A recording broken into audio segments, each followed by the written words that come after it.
예수님께서 제자들을 세우셨는데 앞에서부터 시몬 베드로인 베드로 야고보, 또 야고보와 요한,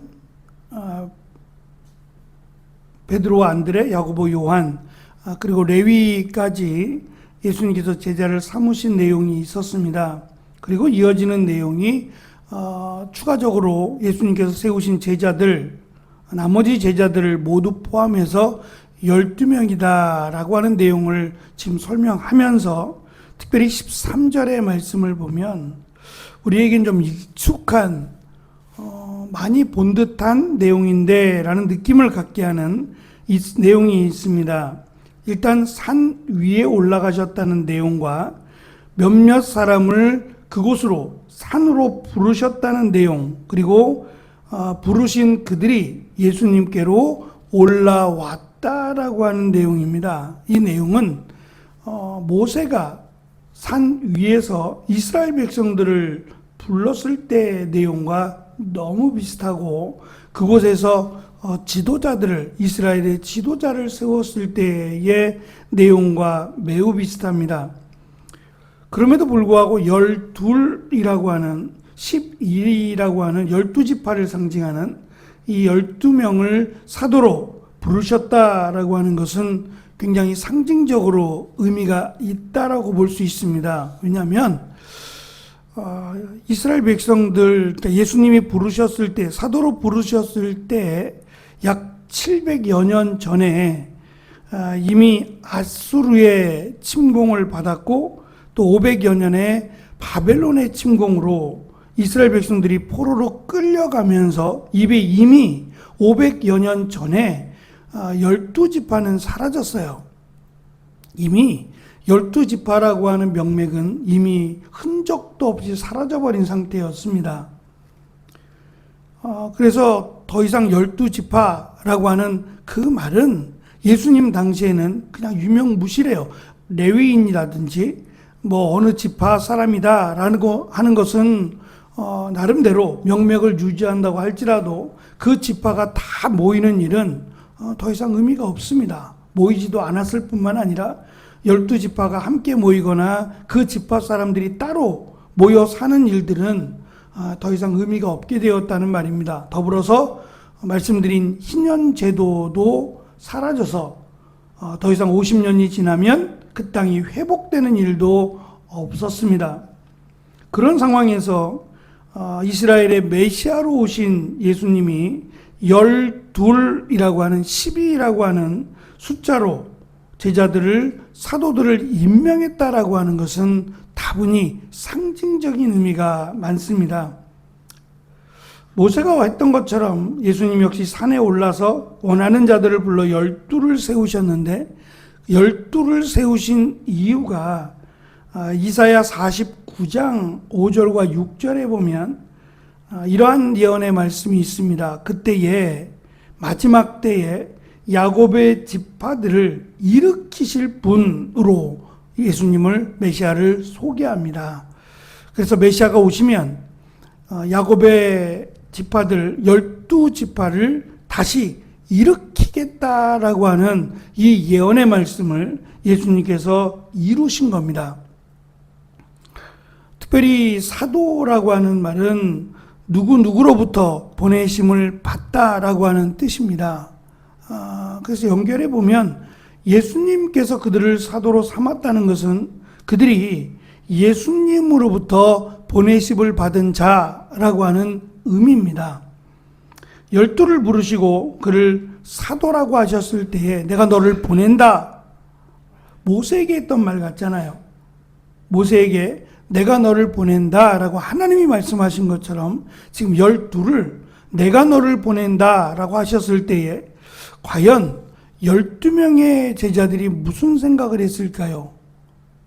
이미 앞에서 본 사람들, 예수님의 능력, 예수님의 권세를 본 사람들은 스승으로부터, 예수님을 스승으로 섬겼으니까 스승으로부터 그러한 것들을 배워서 귀신을 쫓아내는 권세나 병자를 고치는 능력이나 말씀을 전하시는 권위나 이런 것들을 배워서 예수님이 우리를 보내시겠구나 라고 하는 생각을 가졌을 겁니다. 단편적으로 보면 그들의 생각이 맞습니다. 예수님께서 가르쳐 주신 복음과 그 이름의 권세를 가지고 땅끝을 향해서 가야 되기 때문입니다. 문제는 그들이 생각한 예수님으로부터 보내심을 받는다라고 하는 것이 고난의 길, 십자가의 길이 아니라 부귀영화의 길이라고 생각한 겁니다.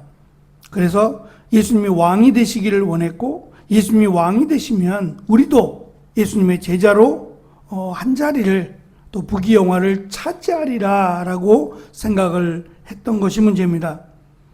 예수님은 그들을 사도로 세우시고 함께 하시면서 나가서 복음을 전하게 하시고 귀신을 쫓아내는 권세도 주셨습니다. 물론 제자들은 이 일에 나중에 6장에 가면 둘씩 보내셨을 때 자신들도 놀랄 만큼 귀신이 쫓겨나가고 병자들을 고치는 일들로 스스로 놀랄 만큼의 성공을 거두기도 합니다. 그러다가 나중에 9장에 가면 우리가 잘 아는 이 예수님께서 높은 산에 오르셨을 때에 귀신 들린 아이, 간질병에 걸린 아이를 데리고 온 아버지가 그 아이를 고치지 못하죠. 3명을 데리고 올라가시고 다 있다면 9명이 남았습니다. 앞에서 6장에서는 둘씩 보내셨어요. 그때는 둘이어서도 이 놀라운 능력과 권세가 있었는데 지금은 9명이 같이 모여 있는데 이 한 아이를 고치지 못하고 실패함으로 예수님으로부터 어찌하여 믿음이 없느냐고 책망을 들어야 했습니다. 그래서 그 일이 자신들의 것이 아니라 하나님으로부터 주어지는 것임을 깨닫게 되고, 예수님은 기도함으로 하나님의 은혜 또 하나님의 능력을 받으라고 가르쳐 주시죠.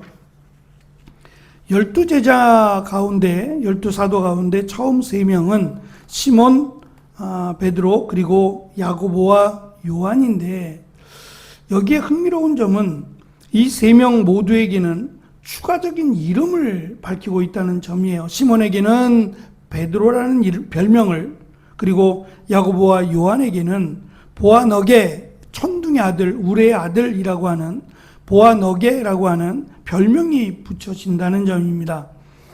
이것은 앞으로 이들이 해야 될, 그리고 이들의 성품과 관련이 있지 않을까 생각을 해요. 그래서 툭하면 세베대 아들 야고보와 요한은 하늘로부터 번개가 임해서 사마리아를 아예 그냥 초토화시켜 버리기를 원하는 이런 그 모습들을 대변하지 않겠나라는 생각도 가져봅니다. 그리고 마지막 끝절에서 유다를 밝힙니다.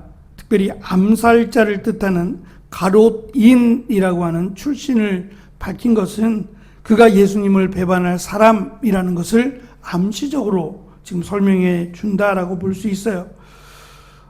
먼저는 옛 이스라엘의 12지파의 지도자에 비견되는 새 이스라엘의 12 대표자를 세웠다는 점에서 그가 시작한 하나님의 나라가 어떠한 나라인지, 어떠한 새로운 하나님의 나라인지를 기대하게 하고, 또한 12사도를 세우시고 이것이 오히려 예수님을 공격하고 예수님의 사역을 방해한다는 점에서 이 두 가지 하나님의 나라를 세워가는 일에 있어서 지도자를 세우는 일이나 또 반대로 이 일을 방해하는 일들이 끊임없이 지속될 것을, 그래서 하나님의 나라를 세워가는 이 일이 제자들이 볼 때, 인간적으로 볼 때는 기도해야 되겠다, 그리고 사탄이 방해한다라는 것을 우리에게 가르쳐 주고, 또 사도들의 입장에서 보면 세우심을 받은 자라면 예수님을 따라야 한다. 그 길이 십자가의 길이라는 것을 우리는 이미 알고 있고, 그 십자가의 길을 따라가는 사람이 제자고, 십자가의 길에서 벗어나는 사람은 낙오된, 약속의 땅에 들어가지 못하는 1세대 1세대 이스라엘 백성들이라고 하는 점을 강조하므로 끝까지 그 길을, 예수님이 가신 그 길을 따라가야 한다. 그래야 제자요 사도라고 하는 것을 우리에게 가르쳐 줍니다. 어쨌든 예수님께서 십자가에 달려 죽으시고 부활하심으로 그 길을 이루셨습니다. 그리고 그 길을 끝까지 가는 자가 하나님의 나라의 백성이 되고 그리고 약속의 땅에 들어가는 하나님의 자녀가 된다라고 하는 것을 이 12사도를 택하심을 통해서 우리에게 가르쳐 주십니다. 우리를 제자로 부르시고 하나님의 나라에 들어가기까지 끝까지 믿음을 지키라고 내가 너희와 항상 함께 있을 것이다 라고 약속해 주신 그 약속을 믿음으로 오늘도 하나님의 나라를 향해서 행진하는 귀한 은혜가 있는 우리의 발걸음과 또 삶이 되어지기를 축원합니다. 기도하겠습니다.